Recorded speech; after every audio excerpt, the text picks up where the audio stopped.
সকলোকে প্ৰভু যীশু খ্ৰীষ্টৰ নামত নমস্কাৰ জনাইছোঁ। প্ৰিয়সকল, যীশু খ্ৰীষ্ট এই নাম হয়তো আপুনি আপোনাৰ জীৱনত এবাৰ নহয় এবাৰ শুনিছে। হয়তো এই নাম শুনাৰ লগে লগে আপুনি থমকি ৰৈছে আৰু হয়তো আপুনি আওকাণো কৰি গৈছে। প্ৰিয়সকল, এই নাম মোৰ জীৱনত মই একবাৰ শুনিছিলোঁ আৰু শুনা মাত্ৰকে মই থমকি ৰৈছিলোঁ। যীশু খ্ৰীষ্ট, কি অদ্ভুত নাম! তেওঁৰ নাম শুনাৰ লগে লগে মোৰ হৃদয় কঁপিব ধৰিছিলে। তেওঁৰ নাম শুনাৰ লগে লগে মোৰ জীৱন যেন সলনি হৈ পৰিল। গতিকে প্ৰিয়সকল, সেই যীশুখ্ৰীষ্টৰ বিষয়ে মই আপোনালোকক ক'ব বিচাৰিছোঁ। যীশুখ্ৰীষ্টনো কোন? বাইবেলত মথি 16 অধ্যায় 13 পৰা মই আপোনালোকৰ বাবে 2-এটি পদ পঢ়ি দিব বিচাৰিছোঁ। লিখা আছে, যীশু যেতিয়া চিজৰিয়া ফিলিপিৰ অঞ্চললৈ গ'ল, তেতিয়া শিষ্যসকলক তেওঁ সুধিলে, মানুহৰ পুত্ৰ কোন? এই বিষয়ে লোকসকলে কি বুলি কয়? প্ৰভু যীশুখ্ৰীষ্টই তেওঁৰ শিষ্যবিলাকক সুধিলে, মোৰ বিষয়ে মানুহবিলাকে কি বুলি কয়? আজি হয়তো আপোনাক যদি কোনোবাই সোধে, যীশুৰ বিষয়ে শুনিছানে? যীশুখ্ৰীষ্ট কোন? আপোনাৰ ওচৰত হয়তো তাৰ উত্তৰ নাথাকিব পাৰে। অনেকে কয় প্ৰভু যীশুখ্ৰীষ্ট এজন গুৰু, এজন মহাত্মা। অনেকে কয় প্ৰভু যীশুখ্ৰীষ্ট এজন সুস্থ কৰা ব্যক্তি, এজন চমৎকাৰী মানুহ। বহুতে কয় প্ৰভু যীশুখ্ৰীষ্ট সেইজন ব্যক্তি যিজনৰ নামত ভূত পলায়। বহুতে কয় প্ৰভু যীশুখ্ৰীষ্ট এজন ভৱিষ্যবক্তা। প্ৰিয়সকল, বাইবেলে কি কয় তাক আমি আজি চাম। ইয়াত কৈছে, যেতিয়া শিষ্যবিলাকক প্ৰভু যীশুখ্ৰীষ্টই সুধিলে মোৰ বিষয়ে মানুহবিলাকে কি বুলি কয়, পিতৰে যীশুখ্ৰীষ্টক ক'লে যে আপোনাৰ বিষয়ে কিছুমানে আপোনাক বাপ্তিস্মা দাতা যোহন বুলি কয়, আৰু কিছুমানে আপোনাক জিৰিমিয়া ভৱিষ্যবক্তা বুলি কয়, আৰু কিছুমানে আপোনাক ভৱিষ্যবক্তাবোৰৰ মাজৰ এজন বুলি কয়। প্ৰিয়সকল, সঁচাকৈয়ে প্ৰভু যীশুখ্ৰীষ্ট এজন ভৱিষ্যবক্তা নেকি? সঁচাকৈয়ে প্ৰভু যীশুখ্ৰীষ্ট এজন গুৰু নেকি বা মহাত্মা নেকি? নে প্ৰভু যীশুখ্ৰীষ্ট এইবোৰতকৈও অধিক? যেতিয়া চিমন পিতৰে প্ৰভু যীশুখ্ৰীষ্টক ক'লে, মানুহবিলাকে আপোনাক ভৱিষ্যবক্তা বুলি কয় আৰু অনেকে আপোনাক বাপ্তিস্মা দাতা যোহন বুলি কয়, আৰু তেতিয়া প্ৰভু যীশুখ্ৰীষ্টই পিতৰক সুধিলে, পিতৰ, তোমাৰ অনুসাৰে মই কোন? তুমি মোক কোন বুলি কোৱা? আৰু জানেনে প্ৰিয়সকল, তেতিয়া পিতৰে উত্তৰ দি প্ৰভু যীশুখ্ৰীষ্টক ক'লে যে তুমি সৰ্বশক্তিমান ঈশ্বৰৰ পুত্ৰ খ্ৰীষ্ট যীশু বুলি ক'লে। আৰু যীশুখ্ৰীষ্টই উত্তৰ দি চামোন পিতৰক ক'লে, পিতৰ, এয়া তোমাৰ মাংস আৰু তেজে নহয় বা তোমাৰ ইচ্ছাই নহয়, কিন্তু স্বৰ্গত থকা মোৰ পিতায়ে প্ৰকাশ কৰিলে বুলি কৈছে। হালেলুয়া। প্ৰিয়সকল, যীশুখ্ৰীষ্টক আপুনি তেতিয়ালৈকে বুজি নাপাব যেতিয়ালৈকে স্বৰ্গত থকা পিতৃয়ে আপোনাক প্ৰকাশ কৰি নিদিয়ে।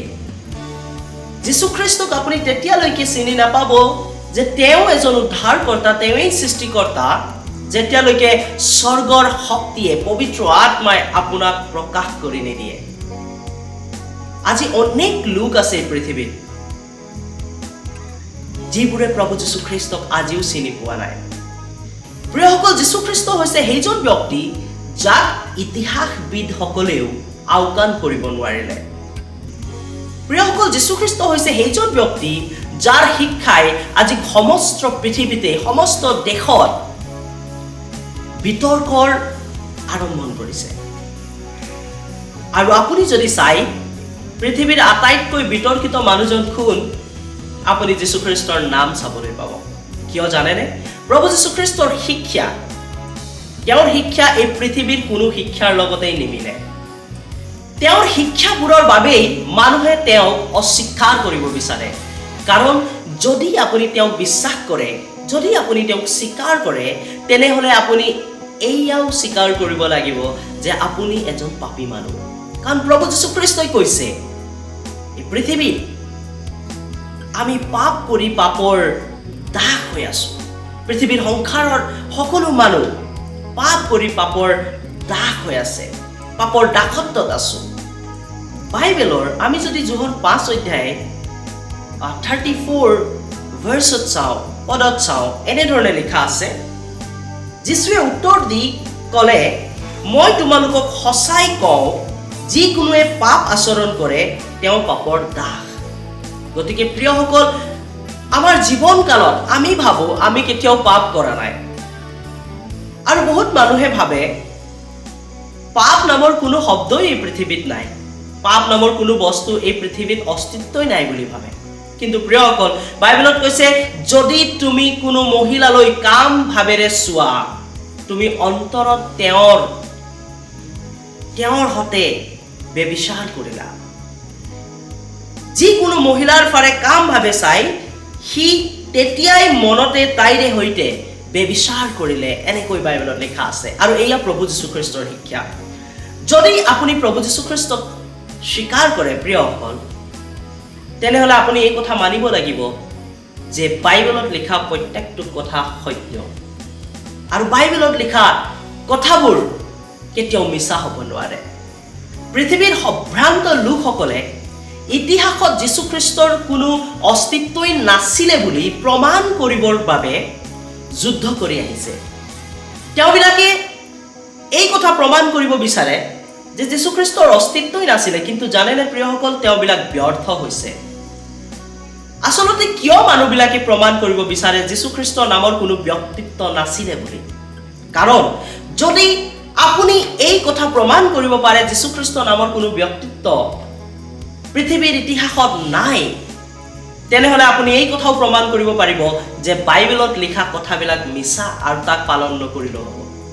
কিন্তু আপুনি যদি প্ৰমাণ কৰিব নোৱাৰে, তেতিয়াহ'লে আপুনি বাধ্যত পৰি বিশ্বাস কৰিব লাগিব যে বাইবেলত লিখা প্ৰত্যেকটা কথা সঁচা। আপোনাৰ ওচৰত যীশুখ্ৰীষ্টক আওকাণ কৰিবৰ বাবে বা যীশুখ্ৰীষ্টক অস্বীকাৰ কৰিবৰ কাৰণে একো কাৰণ নথকা হৈ যাব। প্ৰিয়সকল, আচলতে মানুহবিলাকে কিয় যীশুখ্ৰীষ্টক অস্বীকাৰ কৰিব বিচাৰে? কাৰণ তেওঁবিলাকে পাপ জীৱন ত্যাগ কৰিব মন নাই, কাৰণ তেওঁবিলাকে পাপ ত্যাগ কৰিব নিবিচাৰে, কাৰণ তেওঁবিলাকে পাপতেই জীৱন যাপন কৰিব বিচাৰে, কাৰণ তেওঁবিলাকে পাপ কৰি ভাল পায়। আৰু যদি তেওঁবিলাকে এই কথা মানি লয় যে হয় যীশুখ্ৰীষ্ট নামৰ এজন ব্যক্তি এই পৃথিৱীত আছিলে আজিৰ পৰা প্ৰায় 2022 বছৰ আগত, তেনেহ'লে প্ৰিয়সকল, তেওঁবিলাকে এই কথাও মানিব লাগিব যে তেওঁবিলাকে আচৰণ কৰি থকা সকলো বেয়া কৰ্মবিলাক তেওঁবিলাকে ত্যাগ কৰিব লাগে। গতিকে যীশুখ্ৰীষ্ট যেতিয়া এই পৃথিৱীত আছিলে, বাইবেলত এনে এটা ঘটনা লিপিবদ্ধ আছে য'ত যীশুখ্ৰীষ্টৰ ওচৰলৈ বিধান পণ্ডিতসকলে আৰু ফৰিচীসকলে এজনী পাপিনী তিৰোতাক ধৰি আনিছিল।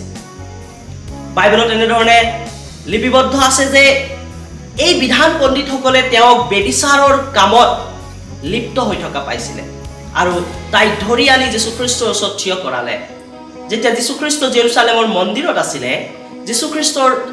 যীশুখ্ৰীষ্টৰ সন্মুখত এই তিৰোতাজনীক, এই মহিলাজনীক থিয় কৰাই তাত থকা যিহুদী লোকবিলাকে যীশুখ্ৰীষ্টক প্ৰশ্ন কৰিবলৈ আৰম্ভ কৰিলে যে তোমাৰ অনুসাৰে কি কোৱা? এই মহিলাজনীক আমি বেবিচাৰৰ কৰ্মত লিপ্ত হৈ থকা পাইছো আৰু মুচিৰ বিধানে কৈছে এনে কামত যদি কোনোবা ধৰা পৰে, বেবিচাৰত যদি কোনোবা ধৰা পৰে, তেনেহ'লে তাক পাথৰ দলিয়াই, শিল দলিয়াই হত্যা কৰা হ'ব লাগে। প্ৰিয়সকল, জানেনে যীশুখ্ৰীষ্টই সেই সময়ত কি উত্তৰ দিলে? আপোনালোকে আচৰিত মানিব। যীশুখ্ৰীষ্টই ক'লে, যদি তোমালোকৰ মাজত এজনেও পাপ কৰা নাই, তোমালোকৰ মাজত যদি কোনেও পাপ কৰা নাই, সেই ব্যক্তিজনে প্ৰথমটো শিল তাইৰ গালৈ দলিয়াই দিয়ক। প্ৰিয়সকল, অলপ সময়ৰ পাছত আমি চাবলৈ পাওঁ সেই ঠাইত থকা লোকবিলাক তেওঁবিলাকৰ হাতত লৈ অহা শিলগুটিবিলাক তাতেই এৰি থৈ নিজৰ ঘৰলৈ উভতি গ'ল। সৰুৰ পৰা ডাঙৰলৈকে এজন এজনকৈ সকলোৱে নিজৰ নিজৰ ঘৰলৈ উভতি গ'ল। প্ৰিয়সকল, সেই ঠাইত প্ৰভু যীশুখ্ৰীষ্ট আৰু সেই মহিলাজনীহে থাকিল। আৰু প্ৰভু যীশুখ্ৰীষ্টই সেই মহিলাজনীলৈ চাই সুধিলে, যীশুৱে উঠি সেই মহিলাজনীক সুধিলে, হে নাৰী, তোমাক কোনেও দুখ নকৰিলে নেকি? তোমাৰ ওপৰত কোনেও দুখ নলগালে নেকি? বা কোনেও তোমালৈ শিল নদলিয়ালে নেকি? নাৰীজনীয়ে ক'লে, মহিলাগৰাকীয়ে ক'লে, নাই প্ৰভু, মোৰ ওপৰত কোনেও শিল নাই দলিয়া। সেই মহিলাজনী ভয়ত কঁপি কঁপি যীশুখ্ৰীষ্টৰ চৰণত পৰিলে। প্ৰিয়সকল, জানেনে, সেই ঠাইটুকুৰাত এজন ব্যক্তি আছিলে যিজনে সেই মহিলাজনীক শাস্তি দিব পাৰিলে হয়, দণ্ড বিহাব পাৰিলে হয়, আৰু সেইজন হৈছে প্ৰভু যীশুখ্ৰীষ্ট। কাৰণ বাইবেলত কৈছে প্ৰভু যীশুখ্ৰীষ্ট নিষ্পাপ আৰু নিষ্কলংক আছিলে। এই তাত থকা যিমানবিলাক যিহুদী লোক আছিল, যিমানবিলাক ধৰ্মশাস্ত্ৰৰ জ্ঞানী পণ্ডিতবিলাক আছিল, এই সকলোবিলাকে পাপ কৰিছিলে। তেওঁবিলাকে যেতিয়া যীশুখ্ৰীষ্টৰ এই কথা শুনিলে, তোমালোকৰ মাজত যিজনে পাপ কৰা নাই তেওঁ প্ৰথম শিল দলিয়াওক, সেই মুহূৰ্ততেই সেই ব্যক্তিবিলাকৰ মনে তেওঁবিলাকক পাপী সাব্যস্ত কৰিলে। তেওঁবিলাকৰ মনে তেওঁবিলাকলৈ আঙুলিয়াই ক'লে, তোমালোকে পাপ কৰিছা। তেওঁবিলাকে পাথৰ এৰি তাৰ পৰা আঁতৰি গুচি গ'ল, কিন্তু তেওঁবিলাকে তাত থকা সেই উদ্ধাৰকৰ্তালৈ মন নকৰিলে। প্ৰিয়সকল, তেওঁবিলাকে নিজৰ পাপবিলাক দেখি পালে, তেওঁবিলাকে গম পালে যে তেওঁবিলাক পাপ কৰি পাপতেই জীৱন যাপন কৰি আছে, তেওঁবিলাক এজন পাপী মানুহ, কিন্তু তেওঁবিলাকে মানি নললে যে তেওঁবিলাকে পাপ কৰিছে আৰু তেওঁবিলাকক ক্ষমাৰ প্ৰয়োজন আছে। আজি এই পৃথিৱীত থকা অনেক লোকে প্ৰভু যীশুখ্ৰীষ্টৰ বাইবেলৰ পৰা কিছুমান কথাবিলাক, যীশুখ্ৰীষ্টই কোৱা কিছুমান কথনবিলাকক ব্যৱহাৰ কৰে। বহুতে কয়, এগালত কোনোবাই চৰিয়াই দিলে আন এটা গাল পাতি দিবা। কিন্তু প্ৰিয়সকল, প্ৰভু যীশুখ্ৰীষ্ট হৈছে মানৱ ইতিহাসৰ আটাইতকৈ গুৰুত্বপূৰ্ণ ব্যক্তি। তেওঁ মাংসত ঈশ্বৰ, তেওঁ শাৰীৰিক ৰূপে পুনৰুত্থিত, তেওঁ প্ৰভু আৰু উদ্ধাৰকৰ্তা, তেওঁ প্ৰভু আৰু ত্ৰাণকৰ্তা। তেওঁ মানুহৰ পাপৰ নিমিত্তে মৰিবলৈ আহিছিলে। তেওঁ মানুহৰ পাপৰ নিমিত্তে ক্ৰুচত বলি উৎসৰ্গ কৰিবলৈ আহিছিলে, যাক তেওঁ কৰিলে আৰু তৃতীয় দিনা জীয়াই উঠিলে। মানুহৰ পাপৰ সকলো শাস্তি, সকলো ঈশ্বৰৰ ক্ৰোধ, সকলো ঈশ্বৰৰ দণ্ড তেওঁ নিজৰ শৰীৰৰ ওপৰত লৈ ক্ৰুচৰ ওপৰত মৰিছিল আৰু তৃতীয় দিনা জীয়াই উঠিছিল। প্ৰিয়সকল, যেনেধৰণে আমি অলপ আগতে এই কাহিনী পঢ়িবলৈ পালোঁ, সেই পাপিনী বেবিচাৰণী তিৰোতাজনীৰ, মহিলাগৰাকীৰ চাৰিওফালে থিয় হৈ থকা সৰুৰ পৰা ডাঙৰলৈকে যিমান যিহুদী লোকবিলাক আছিল, তেওঁবিলাকক যীশুখ্ৰীষ্টই কোৱা মাত্ৰাই তেওঁবিলাকে গম পাইছিলে যে তেওঁবিলাকে পাপ কৰ্মত লিপ্ত হৈ আছে, তেওঁবিলাকেও পাপী, আৰু তেওঁবিলাককো যদি ঈশ্বৰে দণ্ড বিহায় তেওঁবিলাকেও সাৰি নাযায়। ঠিক তেনেধৰণে আজি আমিও প্ৰভু যীশুখ্ৰীষ্টৰ সন্মুখত থিয় হৈ আছো, এজন পাপী ৰূপে, এজন অপৰাধী ৰূপে। আপুনি যদি ইচ্ছা কৰে, আপুনি প্ৰভু যীশুখ্ৰীষ্টক ত্যাগ কৰি এই মুহূৰ্ততে এই স্থান এৰি থৈ যাব পাৰে। আৰু যদি আপুনি যীশুখ্ৰীষ্টক গ্ৰহণ কৰিব বিচাৰে, প্ৰিয়সকল, তেওঁ আপোনাৰ বাবে দুহাত মেলি আপোনাক সাৱটি ধৰিবলৈ, আপোনাক মৰম কৰিবলৈ ৰৈ আছে, আপোনাৰ পাপ ক্ষমা কৰিবলৈ ৰৈ আছে, আপোনাক ধুই চফা, পবিত্ৰ আৰু শুচি কৰিবলৈ ৰৈ আছে।